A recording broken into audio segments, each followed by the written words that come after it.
Yan. Vlog natin si ano. Si Ma'am Irene. Erna. Naglilinis ng pinagkainan naming lahat.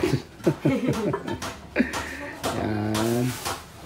Sipag ng batang to. Tapos magtatanim pa kayo mamaya, Erna, ha? Nila tita. Oo. Ayusin natin mamaya yung ano dyan. Yung tawag dito, yung lupa. Ayan, oh, si Miss Irene. Say hi. Oh, anong ginagawa? Naglalaba? Anong linalaban mo?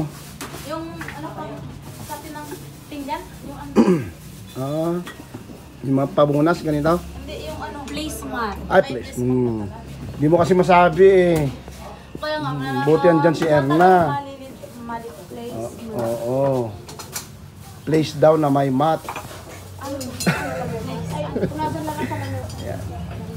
Alam mo naman ng mga kasama namin dito, yung mga cook.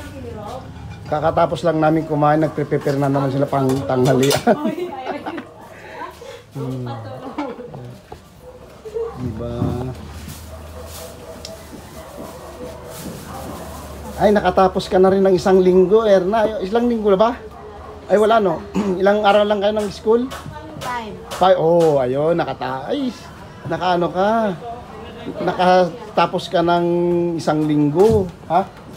May nakasapol na kanita. Itid mo anong kinimanang? Ha? Ni Manang.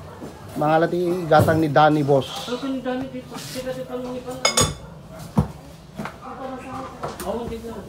Yan, oh, di ba?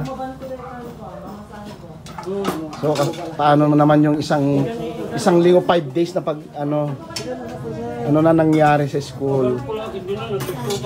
Ha? Okay lang. May mga ano na, friends of friends.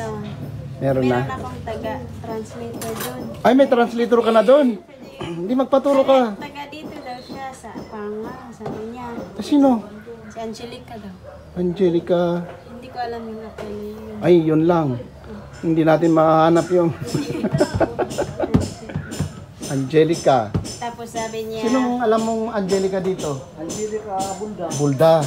si Uy, Bulda, alam mo Bulda yan? Oo. Oo. Pakinanak. Ay, yung narding. Oo. Yung medyo, maliit siya. oo, na medyo yung mata, medyo ano, parang incheck. Parehong kulot. Oo. Ay, buti naman taga rito rin. Diyan lang sa baba. Ano naman ng ano, translate. Sabi niya, salita ka ng Tagalog tapos Ilocano daw niya.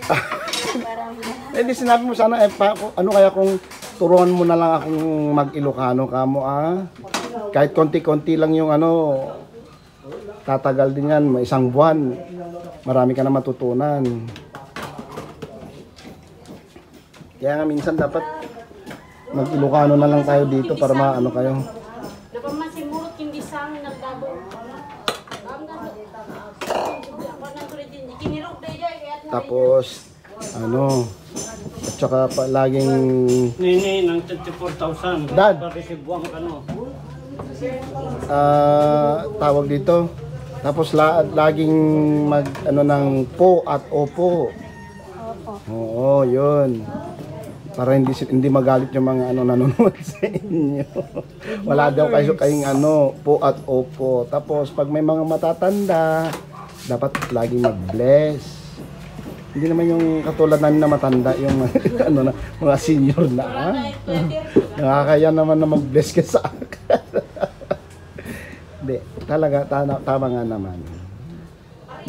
Pag mga older yan, po at opo. Hindi nyo dapat tanggalin yun.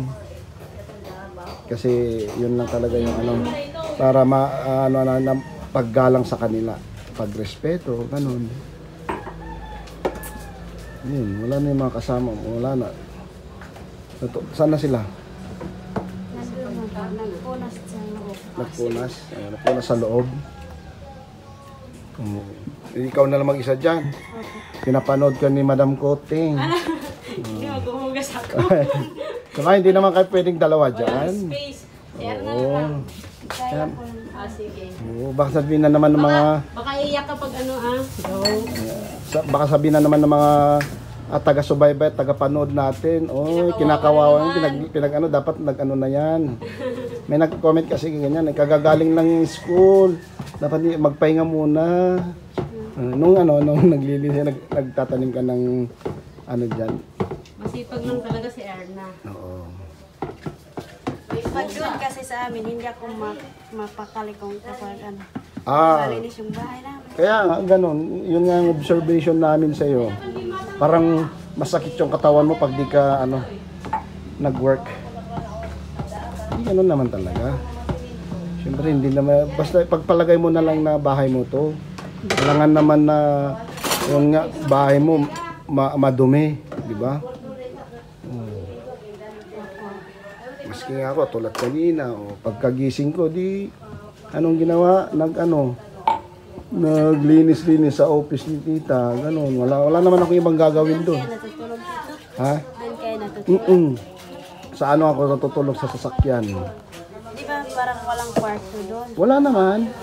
Kaya nga doon ako sa sasakyan natulog kasi Hindi siya natulog. natulog sa upuan pero saglit lang Kasi nakakahiya kasi alam mo naman ako, mahilig maghilik. Kailangan naman natutulog ka doon, maghihilik ka tapos ang ergano siya, salita sila doon. Baka sabihin ng mga tinatawa, ay. Diba? Kaya doon ako sa sa tawag dito, sa sasakyan. Na naman akong doon, sasamahan lang sila, ganun. Kasi wala ka naman gagawin doon. Open mo lang yung office, sa ilaw, sa aircon. Maglinis konti, ayusin yung mga ganit doon. Pagkatapos, bahala na sila. Wala ka nang gagawin. Opo, pag inantok ka, tulog. Ganun lang. Pagkagising, magkape. Ayan, tapos, maglinis. Ulit. Bago umuwi, ipunin yung mga basura. Ganun lang. Ano lang naman talagang work namin doon. Parang kami ay mga janitor guard. Di ba? Yan. Yun si Madam Babet. Nagpre-prepare naman pang sa tanghalian. Grabe mga to. Natatapos lang kumain, hindi pa naugasan meron yung pinagkainan, nagpre-prepare na naman sila. Ayun Diyos ko dahil. Hindi lilate yung chan ko dito. Di ba? Sige, kunin mo lang.